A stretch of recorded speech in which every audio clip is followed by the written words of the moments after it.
O Jardim do Éden. Nossa lenda mais duradoura. Uma história construída nas grandes civilizações, uma após outra.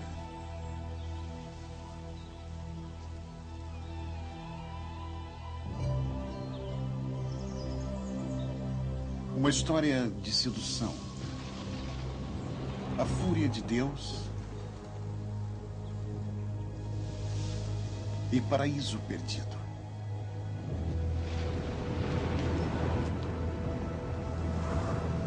Mas será apenas uma fábula? Existem evidências que as grandes histórias da Bíblia possam ser verdade? Havia mesmo um lugar como o Éden?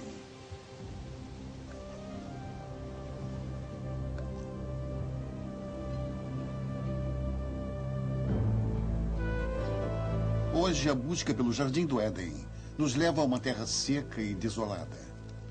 Um lugar chamado Mesopotâmia.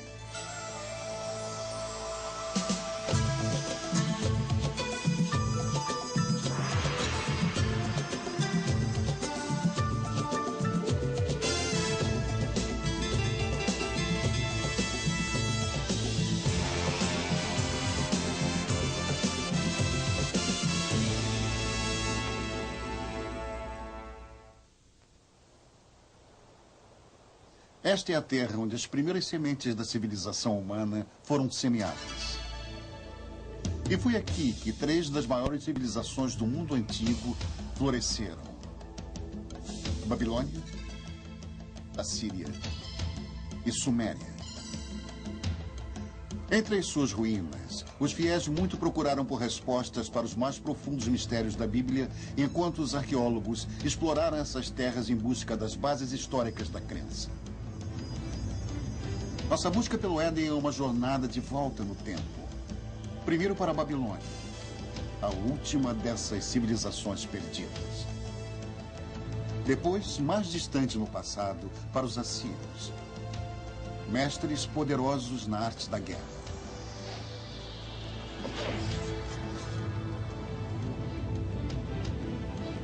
E finalmente para um momento no passado distante em que somente o Éden poderia tê-la precedido.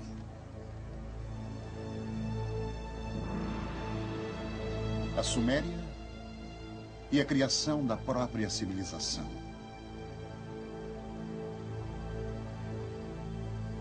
O Arco do Fértil Crescente.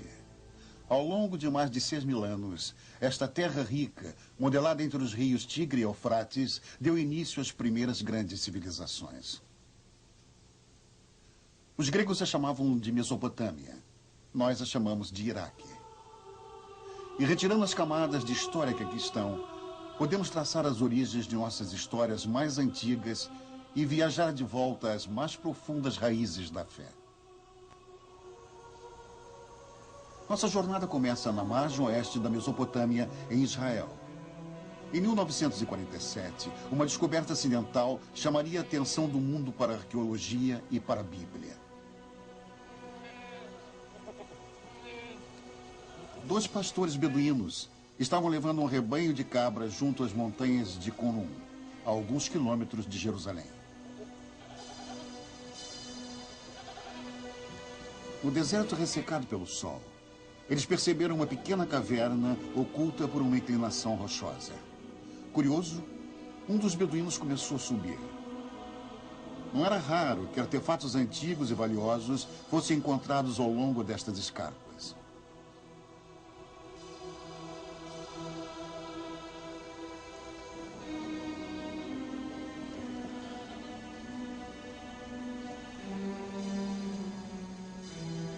Dentro da caverna, o pastor descobriu restos de antigos potes, fragmentos de pergaminhos de couro e alguns pedaços de papiro. Tudo intocado desde a época de Jesus.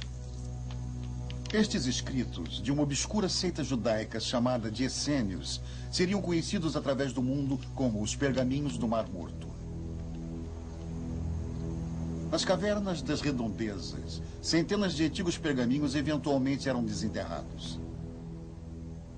Um deles viria a ser a mais antiga versão conhecida do Velho Testamento, incluindo os 5 primeiros livros cruciais, conhecido pelos judeus como o Tora. Os pergaminhos do Mar Morto imediatamente se transformaram no foco de um grande tumulto. Tanto estudiosos como teólogos lutaram pela sua posse e seu significado. O curador do livro, o Sr. Megan Brosh, diz que a sensação foi enorme. O livro foi descrito como um dos mais importantes achados arqueológicos do mundo. Os pergaminhos eram importantes para os judeus porque eram judaicos. Eles vinham de um período importante na história judaica. Eles eram muito preciosos para os cristãos porque eram contemporâneos de João Batista, de Jesus. Eles eram muito esclarecedores, mas além de tudo isso, os estudiosos têm uma grande ligação emocional com essa biblioteca. A Bíblia é um livro que sempre tem sido lido sob 2 pontos de vista, o sagrado e o histórico. O Torá tradicional sempre é escrito à mão. As palavras são lidas em voz alta enquanto o escriba vai escrevendo. Desta maneira, elas se tornam uma oração viva e cada Torá é considerado sagrado desde o momento em que é escrito. Mas a exatidão histórica da Bíblia nunca é confirmada com facilidade. É um esforço que continua até hoje.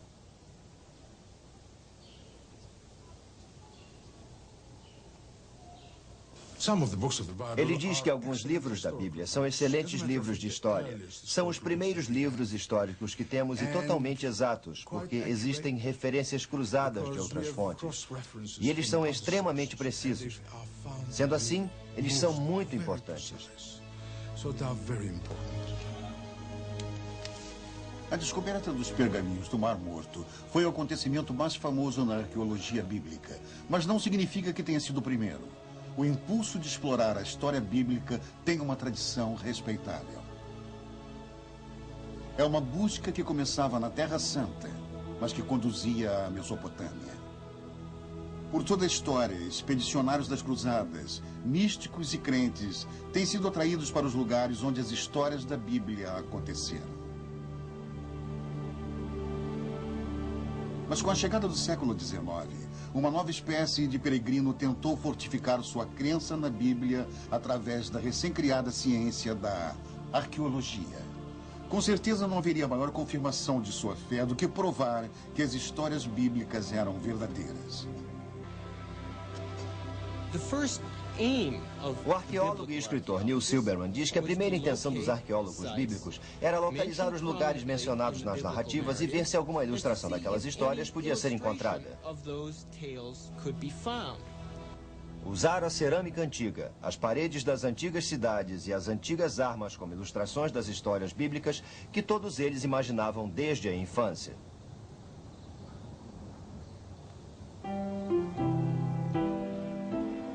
Incentivados pela excitação das primeiras descobertas, estudiosos de todo o mundo correram para fazer valer os seus direitos numa espécie de corrida para o ouro bíblico.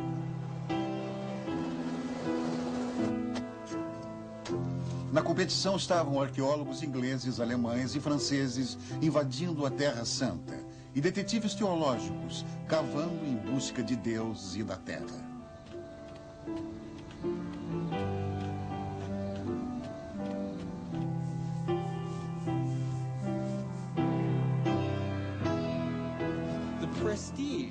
Silberman diz que o prestígio de cada país europeu na Terra Santa era medido pelos tipos de descobertas bíblicas que eram feitos.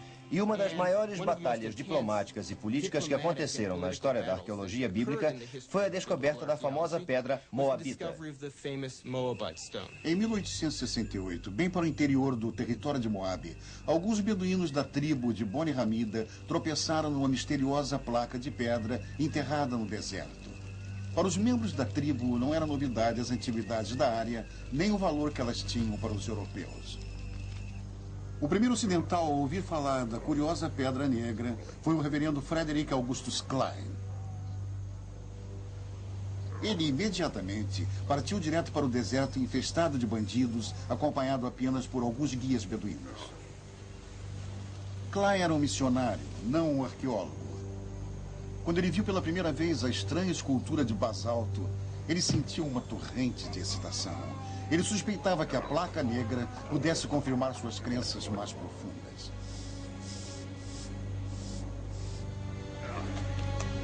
Ele examinou a pedra e fez uma cópia grosseira da inscrição. Estava numa língua que Clay não reconhecia. De volta a Jerusalém, ele procurou ajuda para decifrar a pedra. Assim que as notícias da descoberta começaram a se espalhar, as ruas e bazares fervilharam com os boatos de uma grande descoberta. A escrita na pedra vinha a ser um relatório de um rei moabita sobre uma batalha também descrita na Bíblia. Pela primeira vez, tinha-se uma confirmação escrita, gravada na pedra, de uma história da Bíblia. Duas fontes do mesmo acontecimento. Para os fiéis era a prova que eles estavam procurando, uma evidência concreta da exatidão histórica da Bíblia.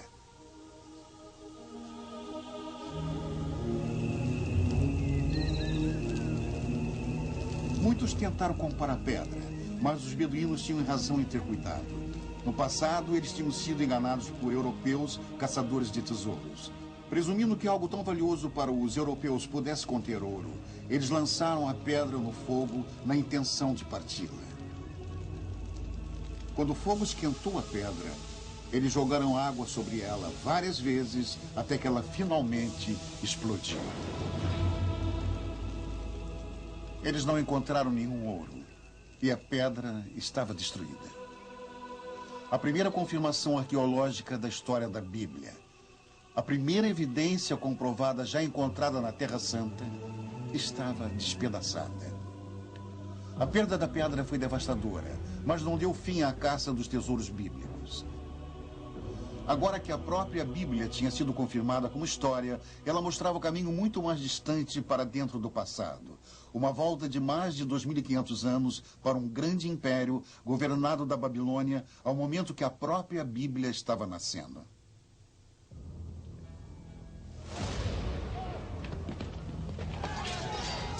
O ano é 586 a.C. Os exércitos de Nabucodonosor, rei da Babilônia, invadem Jerusalém com a ira de um Deus furioso. Isso foi quase 6 séculos antes do nascimento de Cristo. Os romanos ainda nem mesmo tinham sonhado com o império. É um capítulo escuro na história dos judeus. Enquanto que a força da estrela da Babilônia crescia. A Bíblia descreve o ataque dos babilônios.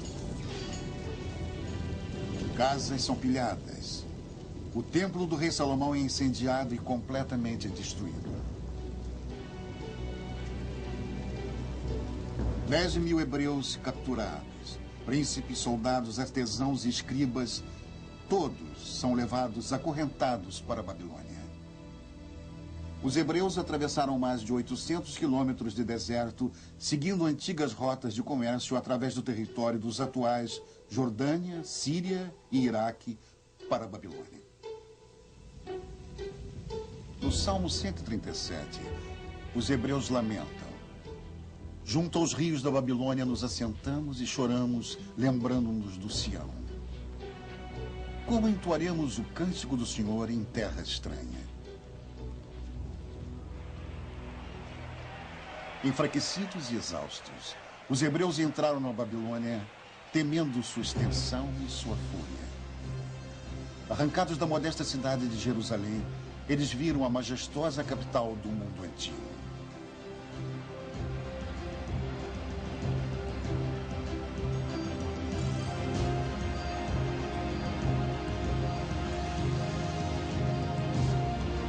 Mas, de alguma maneira, os hebreus conseguiram fazer mais do que entoar o cântico do Senhor nesta terra estranha. Eles também deixaram um registro. O arqueólogo e escritor Brian Fagan diz que se você pega qualquer peça da literatura oral e depois a registra, você a está formalizando. Está compondo um texto em que as pessoas podem dizer: este é verdadeiro, tudo mais está errado. E este é o maior efeito da escrita da Bíblia, o Velho Testamento. Hoje, os muros reconstruídos que cercam a Babilônia estão marcados com o nome de Saddam Hussein. Mas quando os tijolos foram feitos, tinham outro nome: Rei Nabucodonosor. Esta era uma terra de muitos deuses e ídolos pagãos. Um lugar inacreditável para a criação de um dos textos mais sagrados do mundo. Contudo, a grande diversidade da Babilônia criou o clima perfeito.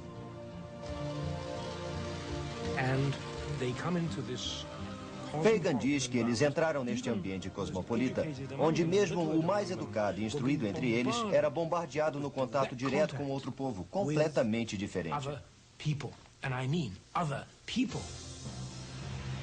Os hebreus se encontraram numa confusão de raças e línguas diferentes, deuses conflitantes e demônios estranhos.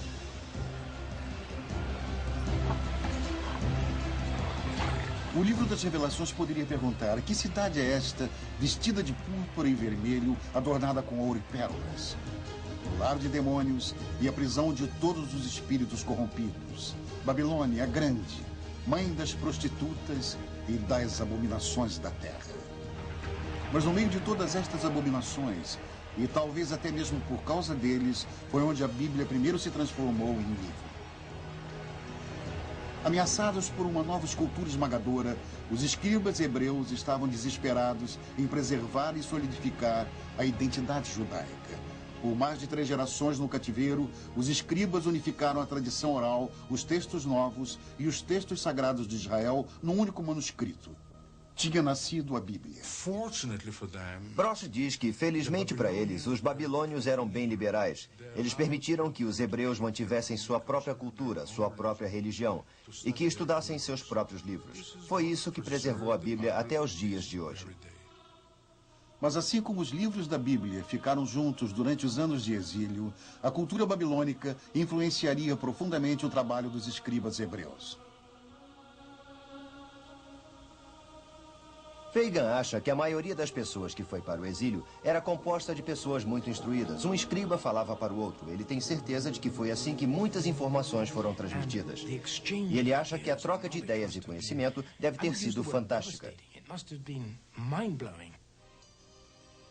A Bíblia, eventualmente, refletiria histórias e tradições da Babilônia, e até mesmo de civilizações mesopotâmicas mais antigas. Os hebreus não poderiam ignorar facilmente a florescente cultura babilônica e os grandes monumentos. Seus templos estavam entre as maiores esculturas do mundo antigo. Fagan fala das grandes construções públicas, a calçada cerimonial, o palácio de Nabucodonosor, com seus lendários jardins suspensos, palmeiras e o rio. Se você ultrapassasse o portão de Ishtar, você se sentiria amedrontado. E isso era deliberado. Você estava na presença de algo poderoso. Mas junto a isso, estava a cidade. O povo. Os cidadãos. Vielas sinuosas e estreitas. Filas e filas de pequenas lojas. Burros urrando. Muitas pessoas andando. Pequenos abrigos entrelaçados, cheios de vida.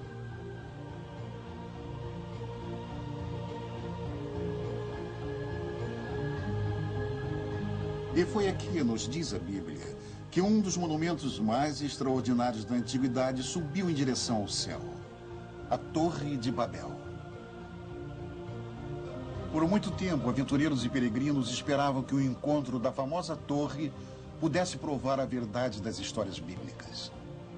Um desses investigadores que fracassou escreveu que nenhum homem ousou chegar perto da torre porque tudo é deserto e cheio de dragões e grandes serpentes e cheio de diversas bestas venenosas. Viajantes medievais alegavam que tinham encontrado a torre. Este minarete espiral ainda está de pé no norte do Iraque. Mas eles estavam errados. Esta torre foi construída 1500 anos mais tarde e muito longe dos muros da Babilônia.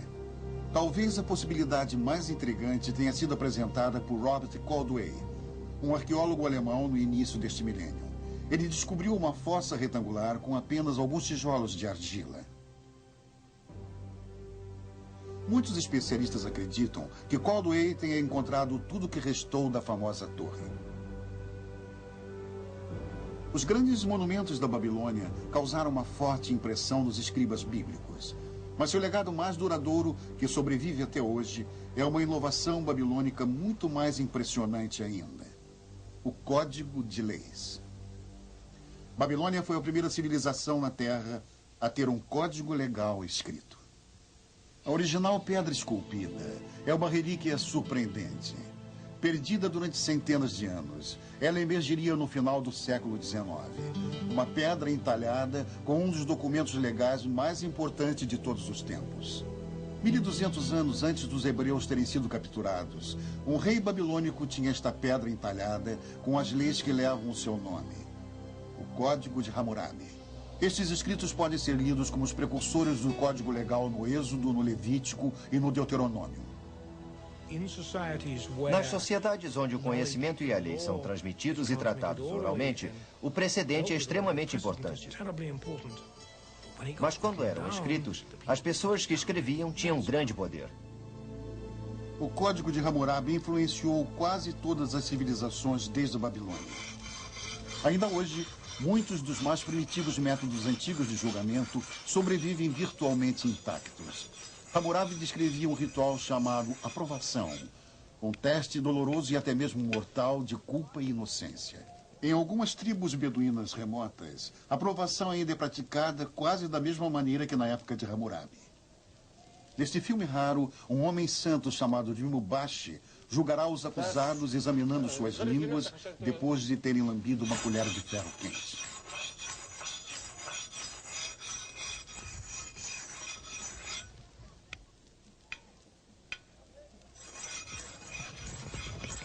Estes homens estão sendo acusados de roubo. Eles devem ser submetidos à aprovação ou são considerados culpados sem julgamento. Os membros da família observam ansiosamente enquanto os jovens se preparam para o doloroso ritual.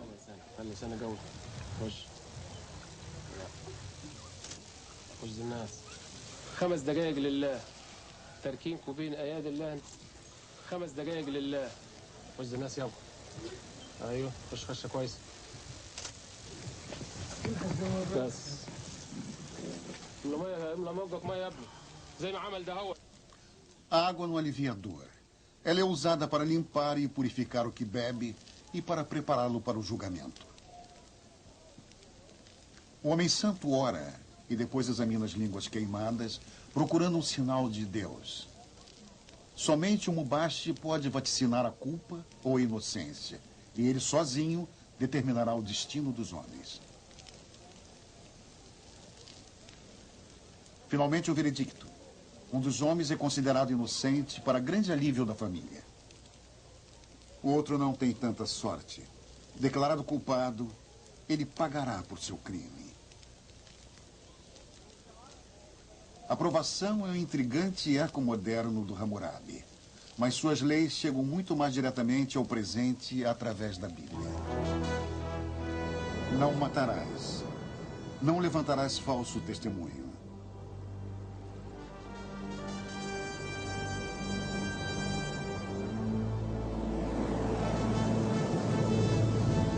Os 10 mandamentos, a base das leis bíblicas, e também apenas o começo de um complexo conjunto de códigos e convenções fundamental ao Velho Testamento.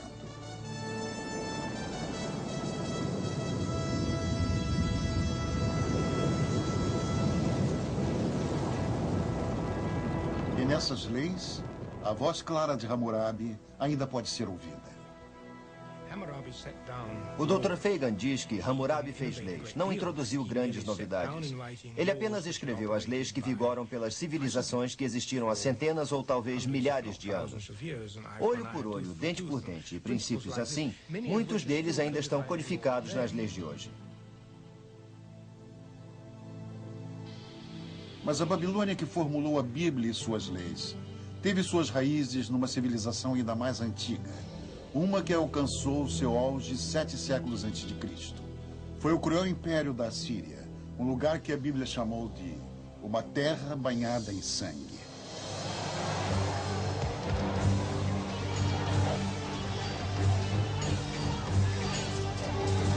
O mais cruel de todos os exércitos da Mesopotâmia a varrer o mundo antigo foram os assírios. Na Bíblia, eles eram o símbolo máximo da tirania sangrenta e da opressão implacável.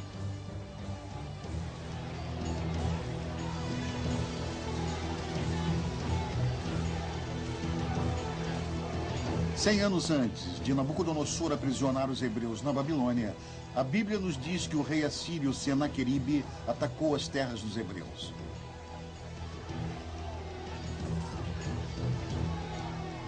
No segundo livro dos reis, a Bíblia diz: vejam o que os reis da Assíria fizeram às nossas terras. As destruíram completamente.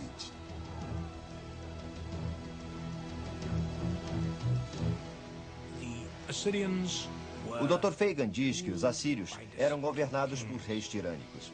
Eles acreditavam no poder absoluto. Agora, poder absoluto significa controle e é mantido quase que invariavelmente pela eficiência militar e pela força. E os assírios mantinham uma máquina de guerra extremamente poderosa e eficiente.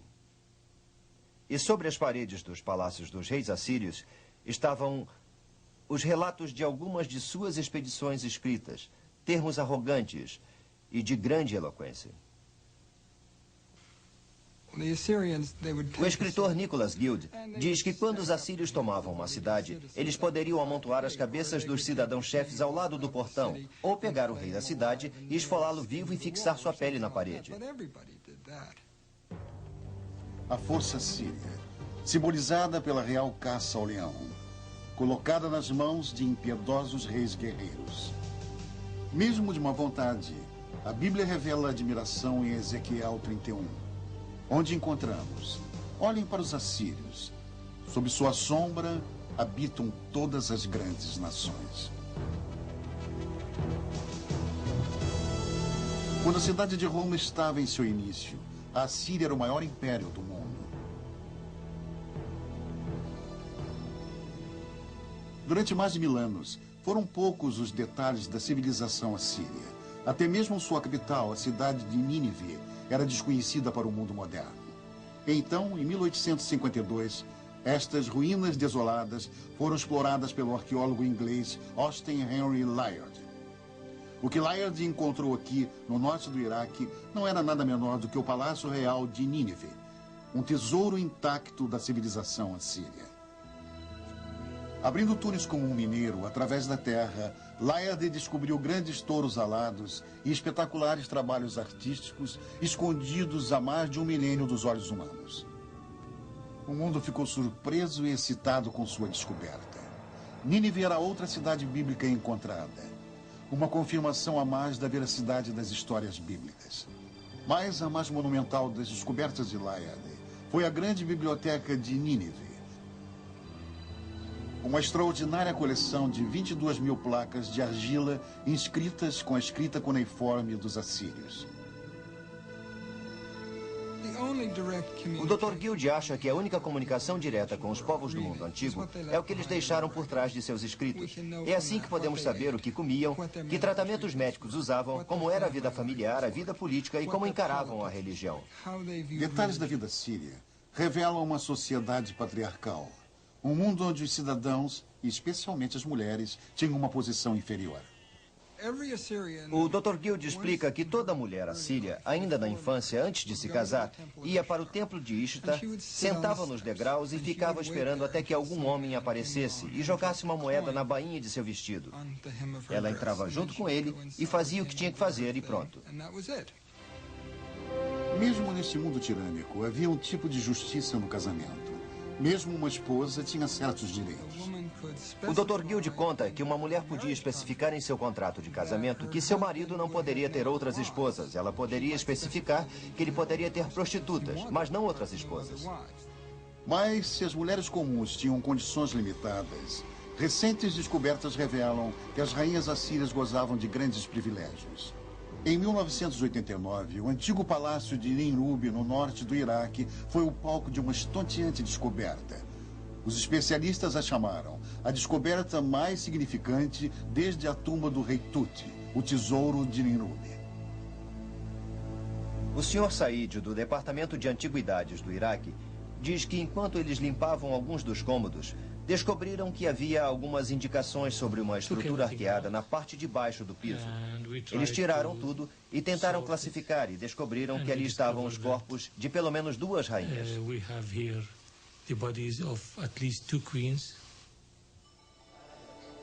Braceletes de ouro maciço ainda adornavam seus ossos. Um tesouro real enterrado há mais de 2.000 anos. Este filme fantástico, feito por arqueólogos iraquianos, é um registro exclusivo de suas extraordinárias descobertas. Pela primeira vez, a tumba de uma rainha síria tinha sido descoberta intacta. O sepulcro real ainda apresentava uma ameaça para proteger suas ocupantes. A maldição dizia: aquele que abrir o selo e me retirar de minha tumba, deixe que seu espírito vague com sede sob os implacáveis raios do sol e que possam os grandes deuses do inferno impor a seu cadáver e a seu fantasma a inquietação eterna. Ignorando a maldição, os arqueólogos desenterraram mais de 60 quilos de belíssimos trabalhos de joalheria, cálices de cristal e requintados entalhes. Os antigos assírios eram excelentes ourives e artesãos. Mas o valor deste tesouro era muito maior que seu valor em ouro. Na morte, as rainhas assírias esbanjavam riquezas. Mas em vida, eram seus reis que forjavam a história. Reis com gosto pelo império. No ano 701 a.C., o rei Senaqueribe e seu exército atravessaram o deserto em direção ao mar Mediterrâneo. Os valentes assírios estavam determinados a conquistar tudo que estivesse em seu caminho. As cidades de Judá, inclusive Jerusalém e seu rebelde rei Ezequias. Fortaleza após fortaleza tomou frente aos assírios, mas foi a cidade de Laquis, cuja brutal destruição está melhor gravada no registro histórico e na Bíblia.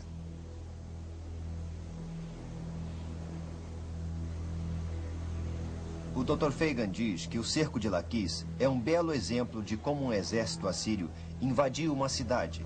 Ele a cercava, a sitiava e escravizava seus habitantes, que não eram executados. Homens, mulheres e crianças.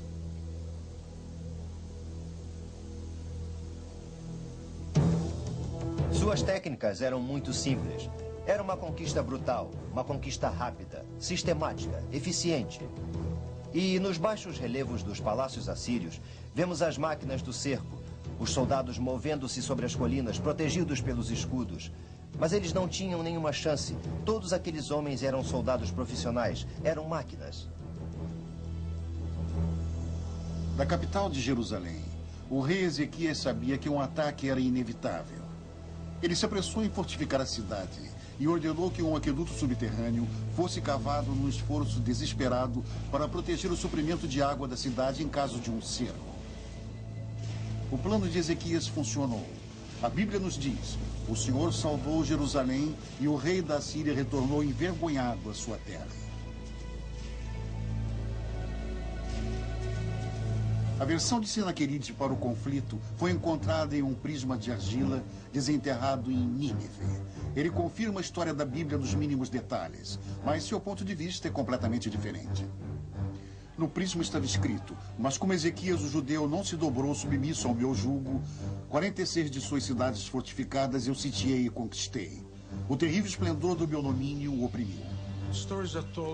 O Dr. Brosh diz que as histórias são contadas em ângulos diferentes, mas elas estão de acordo. Se você tivesse que contar o que aconteceu hoje, e ele também, as duas histórias seriam diferentes.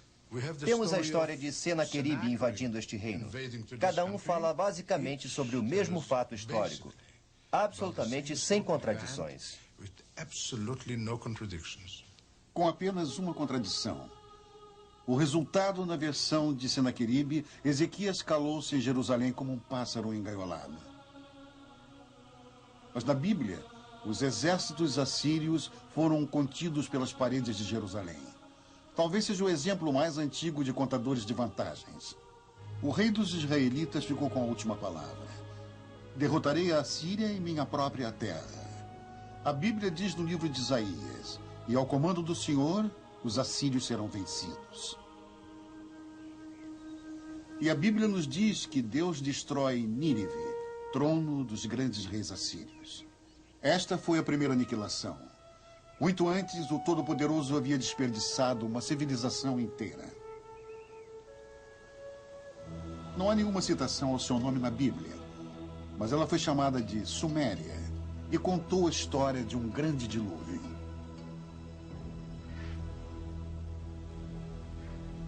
É uma das histórias mais conhecidas da Bíblia, a saga da Arca de Noé. Um Deus furioso, um barco de madeira, um dilúvio. É a história de Noé e sua família, que escapando na arca com todas as espécies de animais e sobrevivendo à terrível enchente enquanto o resto da humanidade é destruída.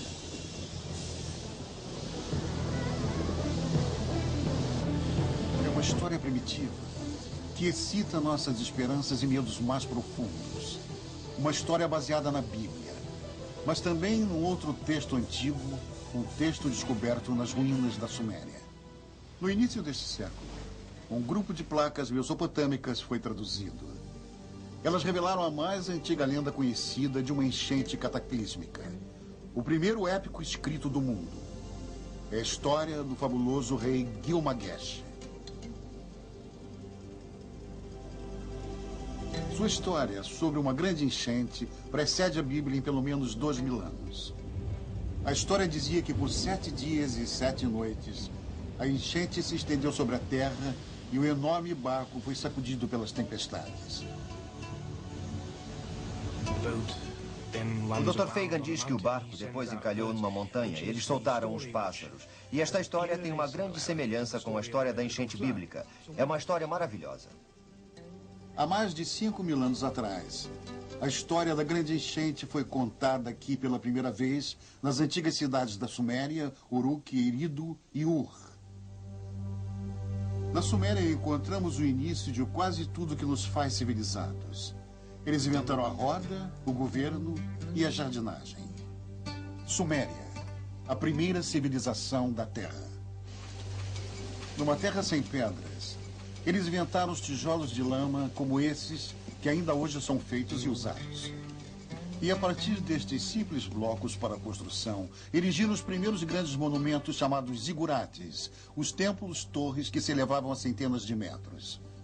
Os sumerianos inventaram um sistema que divide a hora, os minutos e os segundos em 60. E orientavam até mesmo os adolescentes problemáticos que não queriam ir à escola ou fazerem nada de útil.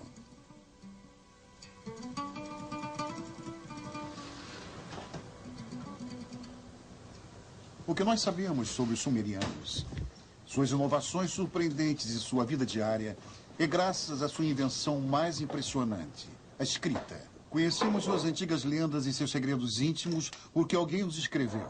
Isso foi algo que ninguém tinha feito antes. Steve Tinney é estudioso da civilização sumeriana e diz que é como uma janela composta de vários vidros, alguns dos quais podemos ver através e outros não. Ainda precisamos de muito mais além do que temos. Enquanto que o que temos é espetacular em alguns casos, sempre temos que ter em mente que tudo faz parte da vida de pessoas que nunca veremos. Há 5.000 anos atrás, alguém gravou suas histórias na argila, nos fornecendo um lampejo do mundo à primeira visão de civilização. Steve diz que, como povo, os sumerianos, sob vários aspectos, eram parecidos conosco. Eles tinham interesse em encontrar outras pessoas e beber cerveja. E existem várias coleções de poemas que relatam os preparativos de uma mulher para seu amante, como ela se vestia e esperava a chegada de seu amante. O centro da civilização sumeriana era a cidade perdida de Ur, que já se pensou ser a pátria de Abraão, o primeiro dos patriarcas bíblicos.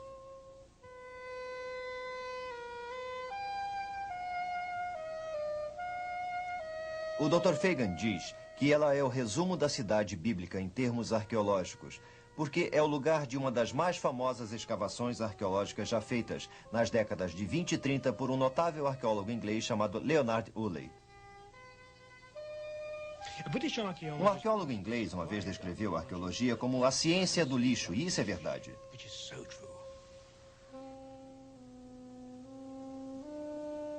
Leonard Woolley era um arqueólogo que podia dar vida às pedras, aos ossos, aos tijolos e aos vasos. Ele poderia levar as pessoas para um passeio numa pequena quadra de Ur da Caldeia, onde as bases das casas estavam expostas. E enquanto se caminhava, ele falava da vida das pessoas que viveram naquelas casas. Falava das vigas, dos tetos baixos, dos móveis.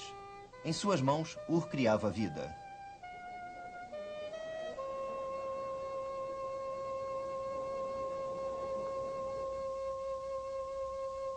Uley cavou esta enorme fossa e foi descendo através da cidade e foi ficando cada vez menor, até que no fundo havia esta camada de limo estéril. Uley contava que sua mulher chegou e, como em algumas coisas ela era uma mulher um tanto sem método, ela olhou e disse: "É claro que é o dilúvio." Então as luzes se apagaram e Uley afirma que isso era a evidência do dilúvio bíblico. E isso tomou a imaginação popular. E o que isso causou? Isso trouxe dinheiro. E Ur foi uma escavação vendida brilhantemente. As especulações sobre o dilúvio bíblico causaram sensação. Mesmo sem uma prova sólida, foi como se a ciência e a Bíblia se unissem no desolado deserto no sul do Iraque. Uley teria eventualmente descoberto um tesouro incontestável. Uma descoberta que forneceu uma extraordinária visão da mais antiga das civilizações, os túmulos reais de Ur. Cavando na lama espessa, Uley descobriu 74 esqueletos cuidadosamente arrumados, todos sepultados ao mesmo tempo. O enterro conta a história chocante da última jornada de um rei para a vida eterna e daqueles que o acompanharam. O Dr. Fagan diz que, a partir daí, Uley desenvolveu uma história espetacular de um funeral real pré-dinástico. Sua história ficou mais ou menos assim. Eles cavaram esta enorme fossa com uma rampa num dos lados. Nesta fossa, eles construíram um sepulcro de pedra, onde o corpo da personalidade real foi colocado.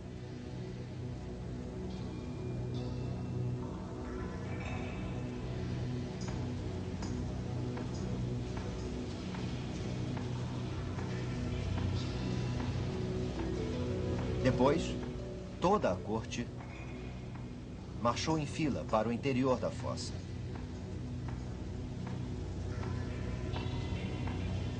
Todos tinham nas mãos pequenos potes de argila.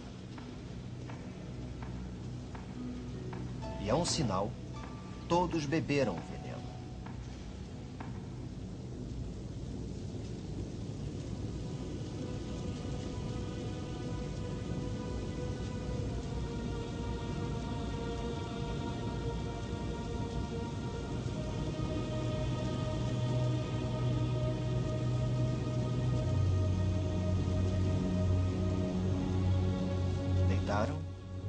E morreram. E foi assim que o príncipe foi para sua sepultura com todos os seus partidários.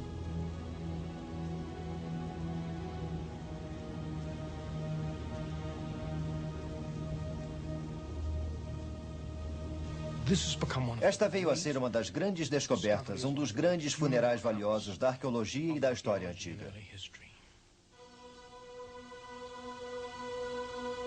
A descoberta da importante sepultura em Ur foi uma vitória da arqueologia, revelando antigos segredos da primeira civilização.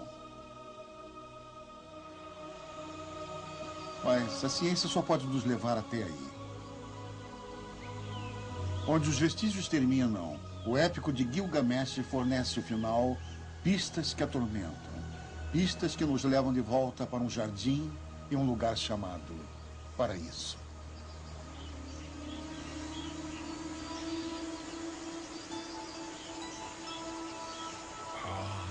Dr. Fagan diz que é o Jardim do Éden. No início, Deus criou o mundo. Este tipo de mito sobre a criação do mundo está presente em quase todas as sociedades da Terra.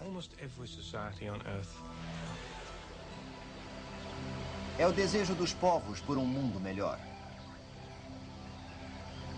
Jardins do Éden, paraíso, e pessoas ansiando por uma vida menos complicada, uma vida de sossego, ou uma recompensa por terem trabalhado tão duro. No antigo épico sumeriano de Gilgamesh, o nome dado ao paraíso é Dilmun. Steve diz que é um lugar além da margem de uma habitação humana normal. É como aparece no mito sumeriano do dilúvio. É onde o sobrevivente do dilúvio vive. E existem outros mitos que apresentam Dilmun como um lugar perfeito. Segundo o Dr. Fagan, Dilmun aparece nas lendas mesopotâmicas como um tipo de jardim do Éden, como um tipo de paraíso, um lugar de folhagens verdes e muita água, ventos e refrescantes brisas. É um lugar de maravilhas. Um lugar perfeito. Mesmo assim, é o lar de uma serpente. No antigo épico, a serpente roubou a flor que dava a imortalidade. E assim como Adão, Gilgamesh teve que deixar o jardim e morrer. A ideia do paraíso parece ser universal. Mas em que ela está baseada? Mas existiu mesmo um lugar assim? As pistas apontam para uma terra encantada, a verdadeira localização. A quase 650 quilômetros ao sul da antiga cidade sumeriana de Ur, repousa a ilha de Bahrain, um mercado fundamental nas rotas de comércio pelos áridos desertos e mares salgados da Mesopotâmia. Hoje, Bahrain é menos que um paraíso, mas já foi viçosa. Uma vez, esta ilha teve água e vida em abundância. Uma vez, há muito tempo, ela era Dilmun, mas era um paraíso. Em comparação ao deserto circundante, com certeza ela devia parecer. Havia muita água aqui no que hoje é uma ilha deserta, florida. Era um jardim produzindo frutas suculentas. E aqui havia pessoas que aparentemente levavam uma vida abençoada. Mais de 85 mil túmulos salpicam esta paisagem, provavelmente muito mais do que em qualquer outro lugar do mundo antigo. Os ossos antigos nos dizem que essas pessoas eram mais altas e mais saudáveis, e viveram mais do que qualquer um na região.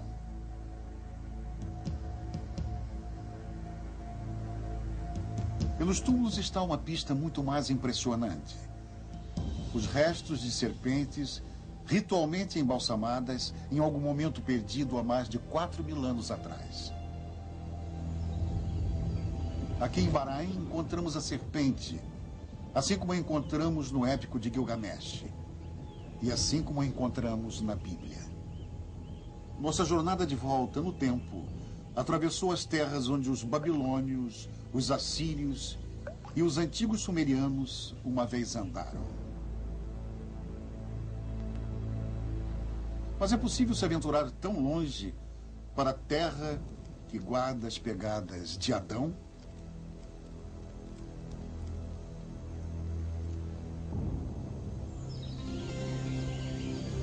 Aqui a fé e a razão devem dividir a companhia.